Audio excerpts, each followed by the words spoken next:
Great. Thanks, Alexa. And thank you to you both too. This was such a important topic, I feel like, to bring up right after the pandemic, and especially in rural communities too. So I appreciate what you've been talking about. And a reminder, if anyone has questions, feel free to message them to me or put them in the chat. We have a few people have messaged me, but if you have any more, please add them. The first one I have here is about connecting to bigger policy issues. So this person said, I'm curious to hear about the speakers which suggest community leaders engage with the public to help educate and create support and put pressure on elected officials to expand mental health programs. And it looks like Monica unmuted to be ready to say something, so I'll let you go first. And I may just stay unmuted. I have my computer is telling Teresa did an unwanted update this morning that I couldn't quit. So I'm on my iPhone, so it's a little weird to be unmuting and muting. So I just did it for convenience. But yeah, I think lobbying for mental health is really important. And I would just put a plug in for if there is a community initiative happening to invite your elected officials. I was a part of, it was a really neat rural event, and it was for suicide prevention. If you've heard of QPR, question, persuade, refer, it's a very brief 1-hour training, and it's around suicide awareness, suicide prevention, how to approach someone you're worried about, ask the question, and then what to do. So I'm a QPR speaker, trained speaker, and this is like the epitome of a rural initiative that was involved so many people. The fire department sponsored the event in this little community. It was held in the church parish. Another group provided bars and lemonade, and it was attended. I mean, the mayor was in the front row. The 2 Catholic priests were in the front row. There were school teachers there. It was just a powerful community event where all aspects of the community came together. So just as a first initial step, inviting your elected officials to those events, whether that's your mayor, or if it's looking broader, if it's your senator, representative, getting them there, having them be part of the conversation is really important.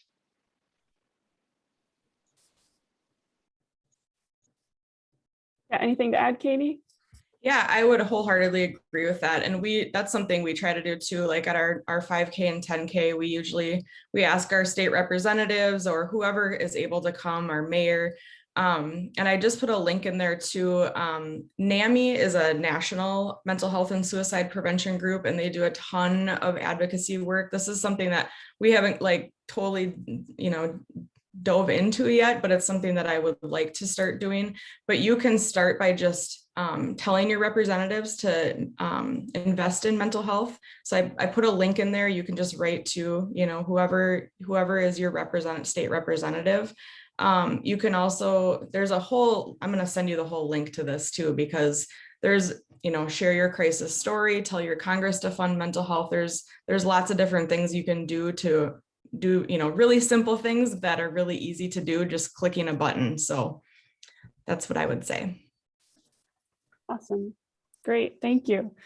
We have a few other questions in here. Some are more specific about specific aspects of mental health. So one person asked here about a book they've read about called The Mind of Your Own by Kelly Brogan, where they place nutrition and healthy gut and exercise into mind and body.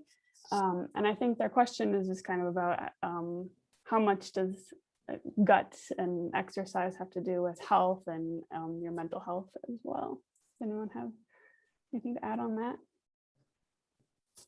Go ahead, Monica. Okay. I think that's a really important point.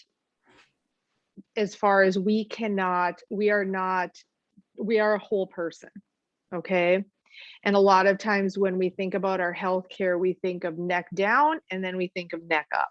So we separate our mental health care from our physical health care, and it doesn't work that way, because absolutely what we eat impacts our mental health. Our exercise routines impact our mental health. I mean, we can't separate that out. So I fully agree in looking at mental health as part of a holistic healthcare plan when you're looking at taking care of yourself and improving your functioning. And that would also include spiritual health, psychological health, mental health, social. You can't. So not a gut health expert, but I firmly believe that what we eat impacts how we feel our brains. And can I I also- add, Oh, to go that? Because I love this question, and I'm happy it was raised when talking about mental health and the whole person. I was working with the Cultural Wellness Center in Minneapolis to put together a cultural wellness directory that gets at that whole picture. So there are folks who may not want to see a mental health practitioner, but more a spiritual guide or a griot or acupuncture or yoga or whatever it may be. But there wasn't a space or a website or something that held all of those things together where people could access it. One, with people that look like them, that served a wide of area. And so I'll drop that in the link, but it's the Cultural Wellness Directory that houses many of those services to talk about not just the mental, but the whole person. So thank you. I would like to add to that too, if I could. My name is Allison Ryan, and I'm a farmer in Aiken. I agree that mental and physical health are linked, you know, and need to be treated together in certain ways. But I also want to just warn people on the like the natural lifestyle, or like super healthy physical people still need to take care of their mental health in a way that is specifically about mental health. I was in a culture that I was having, I was in the middle of a really severe mental health crisis. And I felt like the people around me and the culture that I was in did not honor that, you know, this is help I need from a therapist, this is help I need from a psychologist, this is help I need through medication. It's not just about, oh, you should do yoga.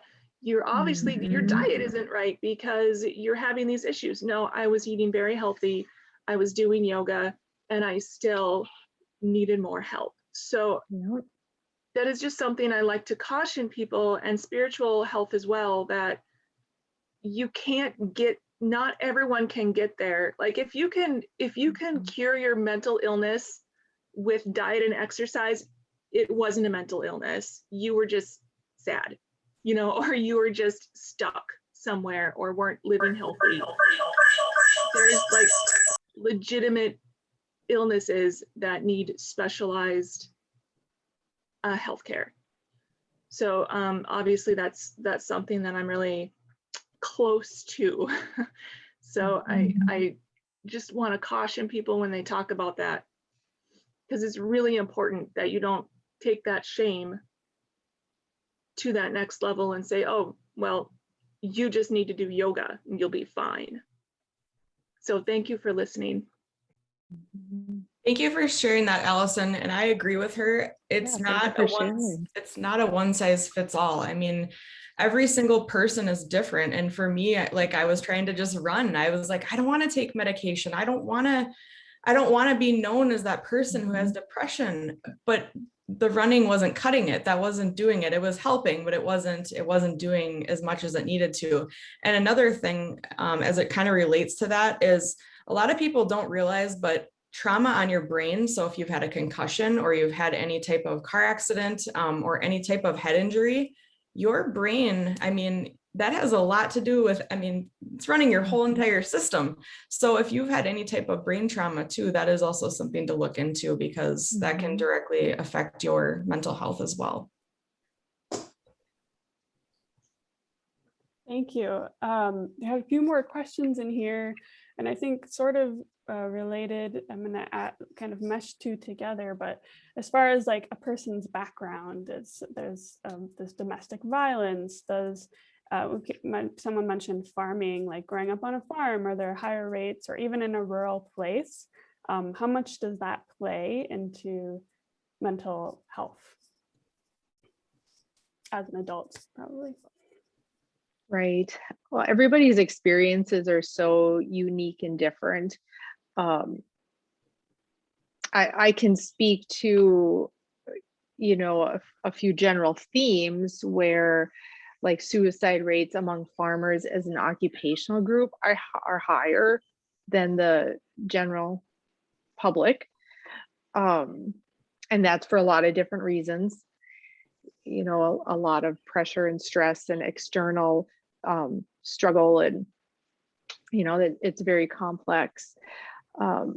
I have read studies where suicide rates in general in rural areas are per capita similar to rates in urban areas. You know, there's a lot out there with studies and research, but it really comes down to, you know, what an individual is dealing with. And some of that is not even necessarily, kind of like the last gal who shared, it's not even necessarily life events. It can be genetic, you know, anxiety and depression and schizophrenia, and a lot of mental illness has a strong genetic link. And so it's so individualized, just like individual health. I don't know if that helps answer the question, but those are my thoughts that came to the top of mind anyway. Anything to add, Katie? I don't think so. I think she kind of covered that entire question. Thank you. Great. Another question we have here, someone read an article about efforts being made to make it easier for BIPOC communities to connect with therapists of color, and online, I think more. And the person was curious about if any efforts like that are happening in Minnesota at all to connect more BIPOC communities with BIPOC therapists. Or if you've heard of anything, yeah.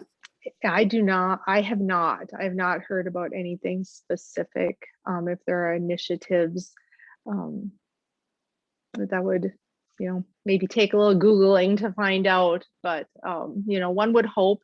It's so important for therapists to have adequate cultural competency training in whatever area they are working. And one of this is a little bit off of specifically what the question was, but one of my initiatives that I run out of my business is training rural therapists to become more agriculturally competent, I call it, so that when a farmer contacts them or walks into their office, they have an understanding of the dynamics of farm stress and some of what that person is going through. And I think across the board, whatever community therapists are serving, it is really a requirement, a personal requirement for them to become competent in whatever culture they're in, or they're of the people that they're serving. So not a direct answer to your question, but kind of along the same theme. I know a lot of the universities are doing things and having initiatives. I was just kind of Googling a little bit too, Monica, like what you were saying. I know there's stuff out there though, because a lot of the grants too that I've been trying to write this year are very much focused on BIPOC. So I think you'll start seeing more initiatives in that area. Great, thank you. I have a question here about what can we do to help impact health systems? Like where do we start? We talked a little bit about the policy level, but even in our own health systems, what are some things that we can do? I'm thinking as far as having mental health be more accessible. I don't know if they expanded on the question at all. No, I think just in general, yeah, engaging in our communities and more like on a local level. Got it. I think the same as like elected officials to be asking not only therapists or social workers that work in health systems, but contact those administrators. They are often very interested in engaging in the community and learning how they can help fill gaps in the community. So if there's initiatives happening, reach out to those CEOs and other health system and healthcare administrators and get meetings with them and invite them to be part of the conversation. I would agree with that too. I've met with our Congressman Tom Emmer. He is very open to conversations. Senator Mary Kiffmeyer, she's amazing. She's spoken at some of our events. And on the flip side of that too, just kind of like filling in those gaps. So I know one thing that Thumbs Up is doing is we just wrote a grant for kind of a mental health care, kind of an assistance program. So people that don't necessarily have access to mental health care, don't have mental health coverage, or simply just can't afford it. Because I think a lot of people nowadays have a really high deductible. So that's one thing we're trying to do to fill a gap. And so people can come to our website. It's not up yet, but it's like a new initiative we're working on. But you can come in, fill your name and information out, and then you'll be directed to certain mental health care providers that are basically, we're paying the bill for it, but you can go and see a therapist for, I think what we're trying to do is 5 free sessions. So just kind of, again, filling the gap in where, trying to meet people where they are and help them afford mental health care support. That's awesome. Awesome. Thank you. This is going to be our last question. Thank you for taking so many diverse questions. We went macro level to way down to just individual communities. But I'm curious, a lot has changed this year. We started this webinar series just on the web, but we found that it closed some barriers for people, and now we're meeting more people, but there's also Zoom fatigue. And as 100 Rural Women, we're just getting started and starting to build these networks of people, both virtually and in person. So I'm curious if you have any advice for us to be supporting as 100 Rural Women and each other and this virtual room today. If you have any advice or suggestions of ways we can support each other as rural women going forward. Well, doing something like this is a perfect example of what we're talking about and supporting initiatives to get the word out. I also think this is such a wonderful platform for empowering women to find their voices, and things like the link that 100 Rural Women shared a link on openings in legislative committees. And it's important that women have a voice on those committees. Some of those committees are related to mental health, and many are looking for people to sit on those boards who are consumers of mental health services. And that is a wonderful way to get your voice out there and have a platform for talking about where you see gaps exist, where funding needs to happen. Some of them are for parents of children who have been consumers of mental health. So I'm grateful for 100 Rural Women for being kind of the conduit for getting the word out on just something like that. It's things that we as individuals don't always think about looking up ourselves and seeing, oh gosh, what legislative committee can I be a part of as an advocate? So it's those conduit features that I appreciate about 100 Rural Women. I think what I would add to that is just kind of what you're already doing, essentially reaching out to other nonprofits. And one thing that's been really important for Thumbs Up is that we're networking with other nonprofits and we're helping kind of partner with other nonprofits in the area.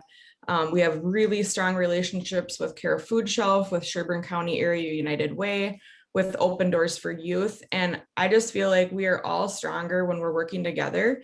You know,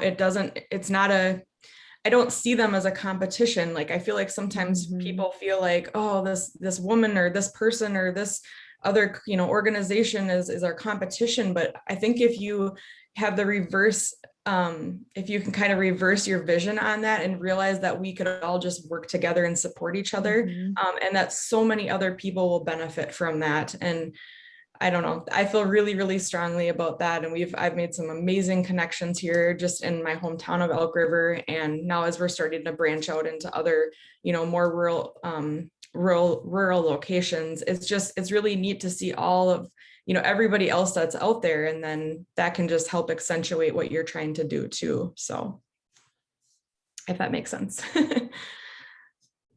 So Yeah, thank great. you so much. Yeah, thank you both so much for answering so many questions. And we didn't get to all of them, so I'm sorry that we didn't get to all of the good questions that were in the chat. But I'm gonna hand it over to Teresa for some final announcements before we head out.